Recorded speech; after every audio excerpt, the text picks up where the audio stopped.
Jordan ydw i, my name is Jordan a dwi'n astudio Level 3 chwaraeon yn dwyieithog. Fe es I addysg Cyffrwng Cymraeg o oedran meithrin. Roeddwn I ddim yn meddwl ni fyddai hyn yn parhau ar ôl adael yr ysgol.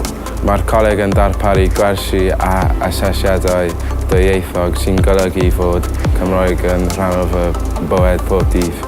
Dwi'n siarad Cymraeg a Saesneg yn y dosbarth, so fi'n teimlo'n hollol cyfforddus. My name is James Dewey. I'm studying BTEC Level 3 Sports Bilingual course.